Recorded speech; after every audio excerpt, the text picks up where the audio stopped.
Hello students, इस lecture में हम लोग बात करेंगे न्यूमेरिकल्स जो कि हमारे पिछले 5 लेक्चर ऑफ वेव्स पे डिपेंडेंट है। Okay, so without wasting time will start with first numerical. इस न्यूमेरिकल में क्या बोला है? A uniform rope of length 12 metre and mass 6 kg is swinging vertically from a rigid base. From its free end, 1 2 kg mass is attached. At its bottom end, one transverse wave is produced of wavelength 0.06 meter. At the upper end of the rope, okay, its wavelength would be, okay. So हम लोगों ने क्या किया है? यहाँ पे एक string को अटैच किया है जिसके बॉटम में 2 kg का मास है। ओके, अब यहां पे टेंशन एट बॉटम जो रहेगा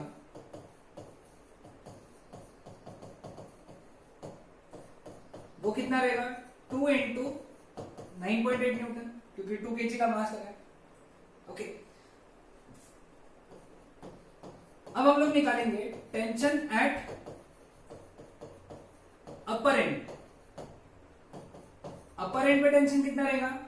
इस स्ट्रिंग का मास प्लस ये 2 kg, यानी 6 plus 2 into 9.8 Newton, which comes out to be 8 into 9.8 Newton. समझ पाए? सो यहां से हम लोग ये दो इक्वेशन है, T1 is equal to 8 into 9.8 Newton और T1 is equal to 2 into 9.8 Newton, यहां से हम लोग लिख सकते हैं T2 is equal to 4 times T1।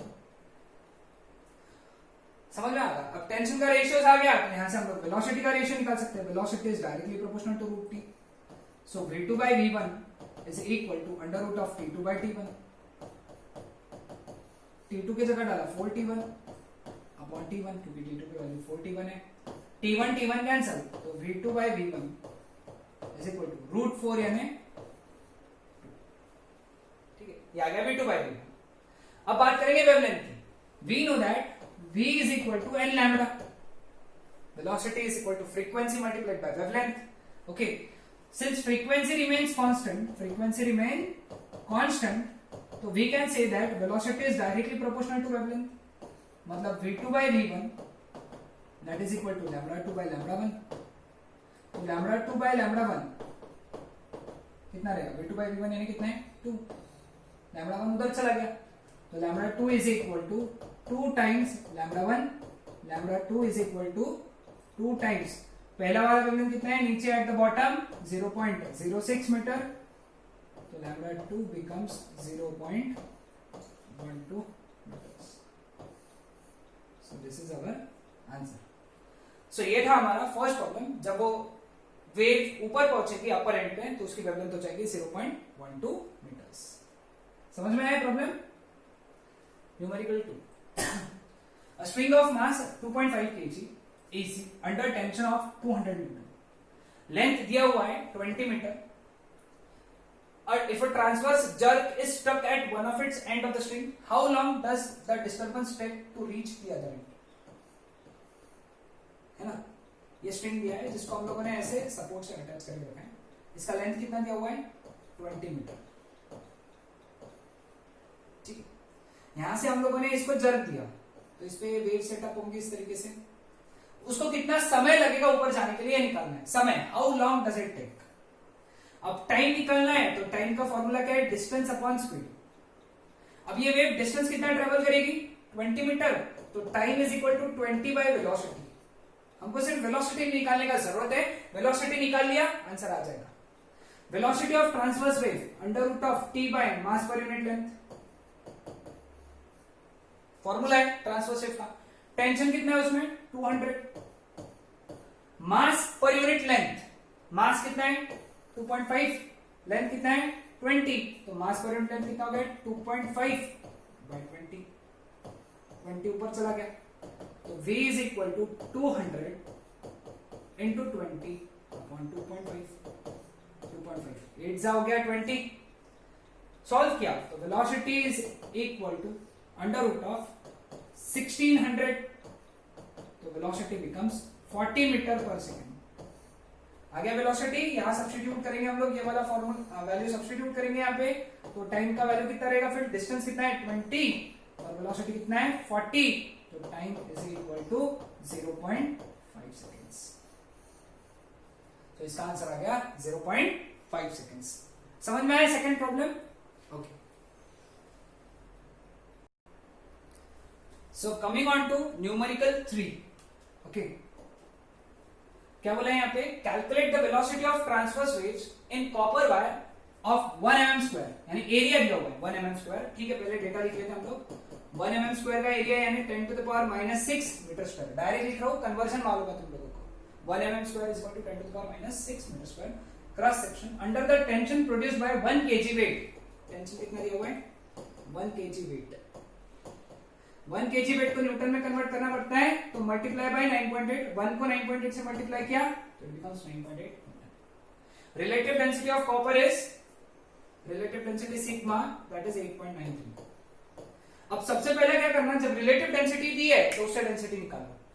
तो density rho is equal to 8.93, यानी जो रिलेटिव डेंसिटी होती है वो multiplied by 10 to the power 3 unit लगाना kg पर मीटर क्यूब। ये कन्वर्जन सभी को मालूम ही होगा। 8.93 into 10 to the power 3 kg पर मीटर क्यूब। अब हमको क्या निकालना है? वेलोसिटी। वेलोसिटी का फॉर्मूला हम लोगों को मालूम है, √T by mu. Mu is mass per unit length. T तो पता है, म्यू नहीं पता है, लेकिन म्यू का एक रिलेशन मैंने लिख के दिया है। Mu is equal to density into area. ये रिलेशन हम लोगों ने पढ़ा है ऑलरेडी। तो mu is equal to density कितना है इसका? 8.93 इंटू 10 to the power 3 और area is 10 to the power -6। तो म्यू बिकम्स यहां से 8.93 into 10 to the power -3 kg पर मीटर। ये आ गया म्यू। बस अब वैल्यू निकाल, वैल्यू सब्स्टिट्यूट करेंगे हम लोग। अंडर रूट ऑफ टी कितना है? 9.8 और म्यू कितना है? 8.93 इंटू 10 to the power -3। तो अगर इसको सॉल्व किया हम लोगों ने, ओके, सिंपल कैलकुलेशन है, तो it comes out to be 33.12 metre per second. समझ में आया सबको? न्यूमेरिकल 3। So very simple. यहां पे हम लोगों ने कंसेप्ट ये वाला पढ़ा था, नया कंसेप्ट, तो ध्यान में रखना है ये कंसेप्ट भी। Okay, coming on to numerical 4। Find the molecular weight for a gas in which the velocity of sound is 1260 metre per second at 0 degree Celsius and whose gamma is 1.4। Question को एक बार ध्यान से पढ़ो। Okay, सो इस problem में हम लोग क्या कंसेप्ट यूज करेंगे कि वेलोसिटी ऑफ, क्या निकालना है? Find the molecular weight for a gas in which velocity of sound, velocity of sound दिया है। वेलोसिटी ऑफ साउंड कितना लिख सकते हैं हम लोग? Gamma p by rho। Okay, gamma का वैल्यू पता है उस गैस के लिए 1.4। ठीक है, वेलोसिटी पता है अपने को, यानी 1260 is equal to under root of 1.4 into p by rho। Taking square, तो 1260 square is equal to 1.4 into p by rho। तो therefore p by rho becomes 1260 square upon 1.4। ठीक है, this is the matter of calculation. Okay, इसको अगर calculate किया तो it comes out to be 11.34 into 10 to the power 5। ठीक है, this is about calculation. तुम कैलकुलेट कर सकते हो, अप्रोक्सीमेटली भी किया तो भी चलेगा, बस कैलकुलेट करना है। ठीक है, अब कोई भी गैस के लिए इक्वेशन क्या होता है? P is equal to rho by M R T. ये कहां से आया? PV is equal to NRT वाला लगा के, वहां से आता है इक्वेशन। ओके, तो therefore P by rho is equal to R T by M. Therefore P by rho की वैल्यू हमको पता है, which is 11.34 into 10 to the power 5। Okay, is equal to R का वैल्यू कितना? 8.3 लो अभी का, 314 है तो 8.3 लेंगे कैलकुलेशन सिंप्लीफाई करने के लिए, into 273 upon M. Therefore M is equal to 8.3, ये इधर जाएगा ये इधर आएगा, into 273 upon 11.34 into 10 to the power 5। ठीक है, अगर इसको हम लोगों ने सॉल्व किया, this is again a calculation. Okay, इसको सॉल्व किया तो इसका आंसर आएगा 2 into 10 to the power -3 kg या फिर that is equal to 2 grams. This is just a calculation. Okay, so this was about numerical 4. Numerical 5. At what temperature will the speed of sound in air become double of its value at 0 degree Celsius? एक बात ध्यान में रखना, temperature हमेशा degree Celsius में नहीं लेना है, केल्विन में लेना है, तो इट इज 273 केल्विन. ठीक, समझ में? अब हमको यहाँ पे कंसेप्ट जो पता है वो है velocity of sound is directly proportional to root of temperature. So V2 by V1 is equal to under root of T2 by T1. T1 हमारा 273 है. ओके, स्पीड डबल हो रही है, मतलब जो नवी वाली स्पीड है V2 वो 2 टाइम्स V1 है. समझ आया? तो ये अगर सॉल्व किया हम लोगों ने, ये वैल्यू डाला यहाँ पे, तो क्या आ जाएगा 2V1 upon V1 is equal to under root of T2 निकालना है अपॉन T1 कितना है 273. V1 कैंसिल, टेकिंग स्क्वायर, तो 4 is equal to T2 upon 273. तो T2 is equal to 4 into 273. That is T2 is equal to 12, 1 carry, 29, 2 carry, 1092 Kelvin. Sorry, 1092 Kelvin. Again I will say 4, 1 carry, 4 7 28, 29, 2 carry. Correct. अगर degree Celsius में पूछा तो 1092 को 1092 में से 273 minus कर लो. 9, 1 carry, 9 minus 8, 1. तो इसका आंसर जो आएगा वो आएगा 819 डिग्री सेल्सियस. ओके, सो समझा सभी को numerical 5. Numerical 6. Calculate the temperature at which sound travels in hydrogen with the same velocity as in helium at NTP.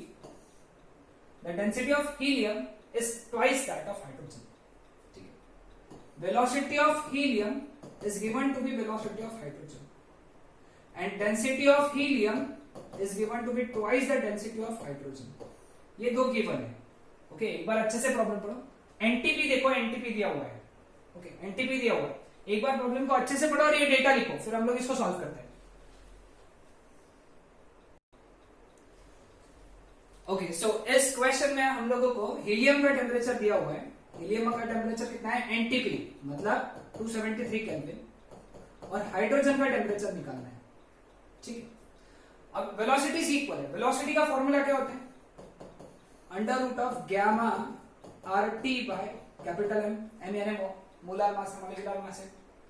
ठीक है, अभी अगर सब्स्टिट्यूट किया तो हीलियम के लिए कितना आएगा? Under root of gamma helium into R into temperature of helium upon molecular mass of helium, that is equal to under root of, ये इक्वेशन है. ये इक्वेशन से क्या आएगा? Velocity of sound in hydrogen, gamma hydrogen, R temperature of hydrogen upon molar mass of hydrogen. ठीक है, अब are और आर कैंसिल हो गया, स्क्वायर ले लिया, तो gamma helium into temperature of helium upon molar mass of helium is equal to gamma hydrogen into temperature of hydrogen upon molar mass of hydrogen. Okay, gamma helium कितना होता है? Helium एक monoatomic gas है. Monoatomic gas के लिए gamma कितना होता है? 5/3 into temperature of helium 273 upon molar mass of helium 4. Okay, gamma hydrogen, hydrogen एक डायटोमिक गैस है. डायटोमिक गैस के लिए गैमा कितना होता है? 7/5. टेम्परेचर ऑफ हाइड्रोजन निकालना है. Molar mass of hydrogen, molecular mass of hydrogen 2, 2 1 2 2 सा. ओके, तो ये सॉल्व किया हम लोगों ने, तो ये चला गया 5 उधर चला गया, 7 नीचे आ गया. ओके, तो कितना हो गया यहाँ पे? Temperature of hydrogen is equal to 5 उधर चला गया, 5 into 5 25 इंटू ऑलरेडी 273 है वहां पे. नीचे में देखो क्या बच गया? 7, सॉरी 3, 2 और 7. 3 into 2 into 7 is 42. ठीक है, अब इसको अगर सॉल्व करोगे तो आंसर आएगा 162.5 केल्विन. ठीक है, तो अगर आंसर केल्विन में है तो ये आंसर आएगा. अगर समझ लो हम लोगों को पूछा डिग्री सेल्सियस में, तो हम लोग क्या करेंगे? 162.5 में से 273 माइनस कर देंगे. ओके, तो 273 माइनस करोगे, so answer would come out to be minus 110.5 degree Celsius. Degree Celsius में ये केल्विन में ये आएगा. So this was numerical 6. Numerical 7. The speed of sound in hydrogen is 1270 meter per second. Speed of sound in hydrogen 1270 meter per second. Calculate the speed of sound in mixture of oxygen and hydrogen mixed in the volume ratio of 1:4. यानी volume of hydrogen upon volume of oxygen upon volume of hydrogen, that is given to be 1:4. Clear? एक बार अच्छे से question पढ़ो. Okay, सो यहाँ पे volume ratio हमको मालूम था, दैट इज 1/4 दिया हुआ है. ठीक है. Let rho be the density of mixture. Density of mixture rho है. ओके, तो अब हम लोग क्या करेंगे, यहां से डेंसिटी क्या रहेगा मिक्सचर का, मास रहेगा, टोटल मास. टोटल मास कितना रहेगा? Okay, m1 plus m2 MO2 plus MH2 upon volume of O2 plus volume of H2. ठीक है, ये लिखा हम लोगों ने. Density of mixture is mass of mixture upon volume of mixture. तो therefore density of mixture is equal to mass of oxygen is density of oxygen into volume of oxygen plus density of hydrogen into volume of hydrogen upon volume of oxygen plus volume of hydrogen. ये problem एक different type का problem है, बहुत interesting problem है. इसमें देखना solve कैसे किया हुआ है, क्यों हम लोग ये सब करेंगे देखना तुमको ध्यान में आएगा. कॉमन निकाला ही, density of hydrogen into volume of hydrogen common निकाला, तो ब्रैकेट में क्या बचा, volume of oxygen, okay sorry, density of oxygen volume of oxygen upon density of hydrogen volume of hydrogen plus 1 upon नीचे से वॉल्यूम ऑफ हाइड्रोजन कॉमन निकाला, तो bracket में बचा volume of oxygen upon volume of hydrogen plus 1. ये और ये cut हो गया. समझ गए? अब हम लोगों को मालूम है volume of oxygen upon volume of hydrogen is 1:4, ये पता है. Also density of oxygen upon density of hydrogen is equal to molar mass of oxygen upon molar mass of hydrogen, क्योंकि always density is directly proportional to molar mass. Okay, molar mass of oxygen कितना होता है 32 upon molar mass of hydrogen is 2, तो answer is 16/1. ठीक है, हमारे पास में रो O2 upon rho H2 आ गया 16/1, VO2 by VH2 1/4 है. सारी वैल्यूज इधर सब्स्टिट्यूट करेंगे, ध्यान से देखना रो कितना आएगा. Rho is equal to rho H2 into rho O2 by rho H2. Rho O2 by rho H2 कितना है 16/1 into VO2 by VH2 1/4. Okay, plus 1 upon VO2 by VH2 1/4 plus 1. तो rho is equal to rho H2 into ये 4 जा हो गया तो ऊपर आ गया 5 अपॉन नीचे क्या आ गया 5/4. ओके, 4 ऊपर गया 5 कट गया, तो therefore rho is equal to 4 times rho H2. ये क्लियर हो गया. ठीक है, अब आते हैं वेलोसिटी पे. वेलोसिटी इन मिक्सचर v है and velocity in hydrogen velocity of sound in hydrogen VH2. Okay, now we know that velocity is inversely proportional to root of rho under root of gamma p by rho. तो यहां से हम लोग क्या लिख सकते हैं, velocity in mixture upon velocity in hydrogen that is equal to under root of rho of H2 upon rho of mixture.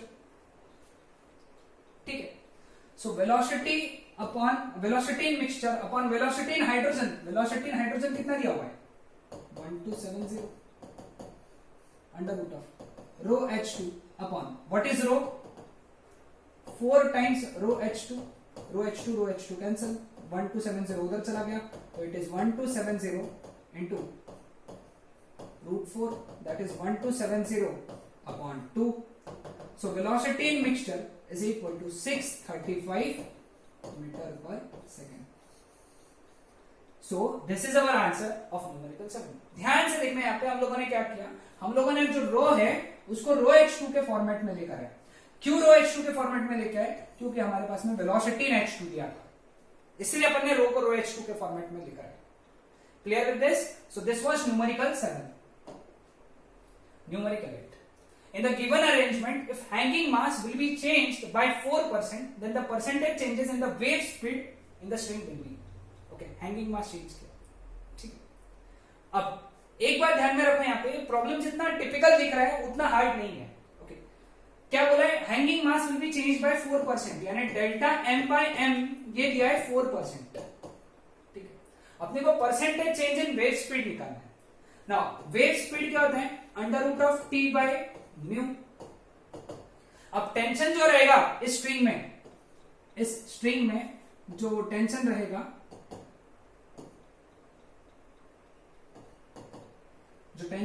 T, वो कितना रहेगा? mg के बराबर रहेगा. तो टेंशन रहेगा mg बाय म्यू. समझ में? अब g और म्यू तो कांस्टेंट है. Mu is mass per unit length, string का mass per unit length is constant. तो velocity is directly proportional to root m.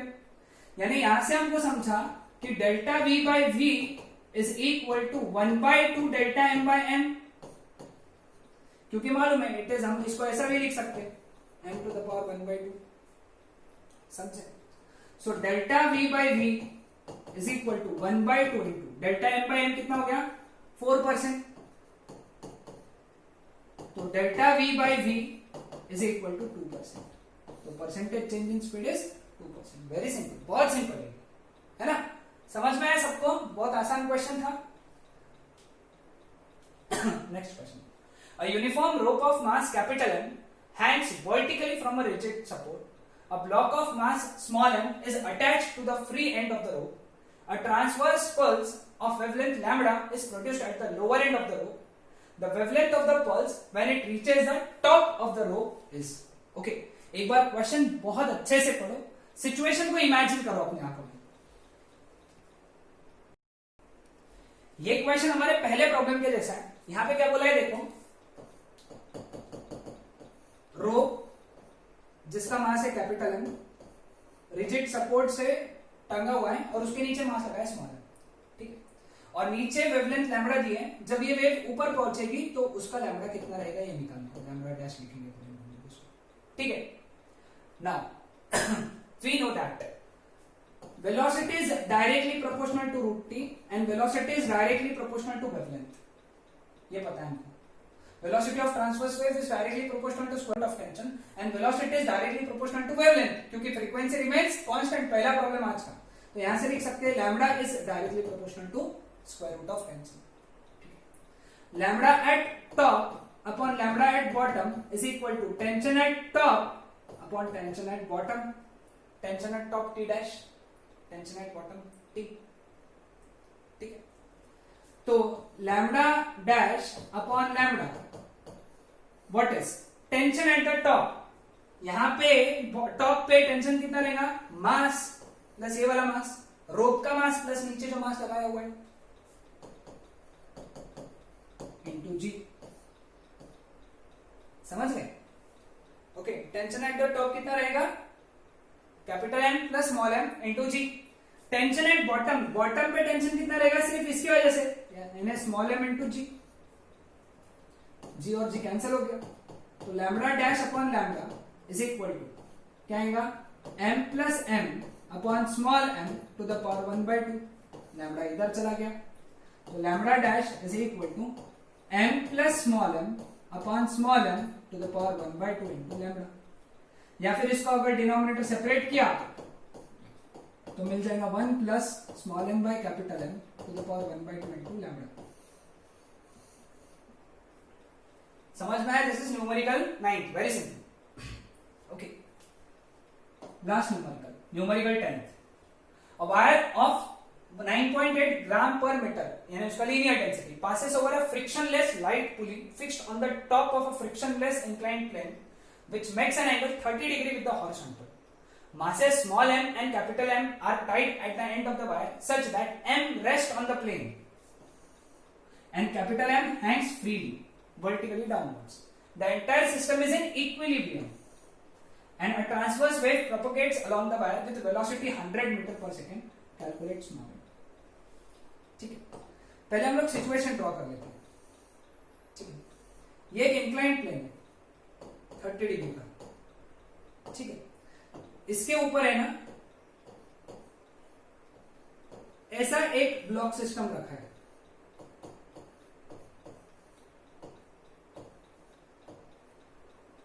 ठीक है, अब हमको मालूम है इसमें टेंशन का टेंशन का डायरेक्शन देखो कैसा रहेगा टी.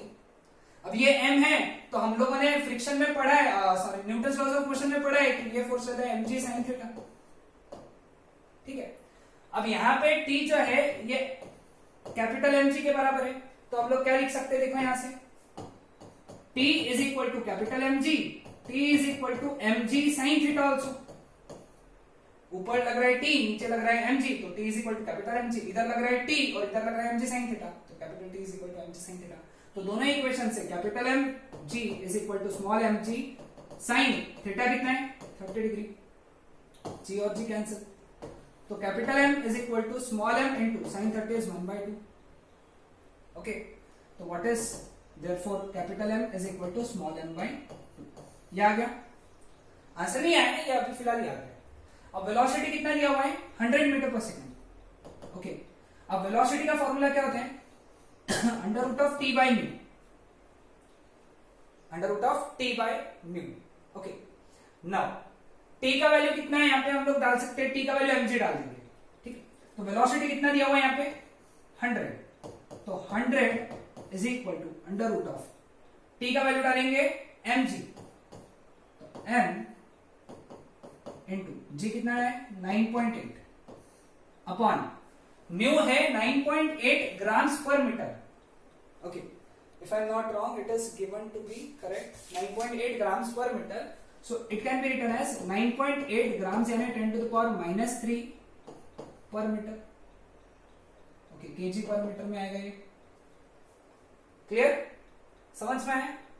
तो again solving it, taking square, ये 9.8 कैंसिल हो गया. टेकिंग स्क्वायर, तो ये आ गया 100 का square is equal to m into 10 to the power -3, ऊपर गया 10 टू द पावर 3, -3 ऊपर गया ना तो बन गया +3, यानी ये हो गया 1 2 3 4 0 is equal to m into 1 2 3 0. तो कैपिटल M आ गया 10 kg. अब कैपिटल M आ गया, सब्स्टिट्यूट करो. Small m is equal to 2 times capital M यहां से आएगा, तो small m is equal to 2 into capital M is 10, तो that is equal to 20 kg. तो स्मॉल m का वैल्यू हो गया 20 kg. Are we clear with this problem? So ये था हमारा numerical 10. So this was all about the numericals. May be I think ये इंपॉर्टेंट हो सकते हैं, तो एक बार ये सारे न्यूमेरिकल्स अच्छे से देखो. कुछ नहीं समझ में आया तो जस्ट मैसेज में I will clear your doubts.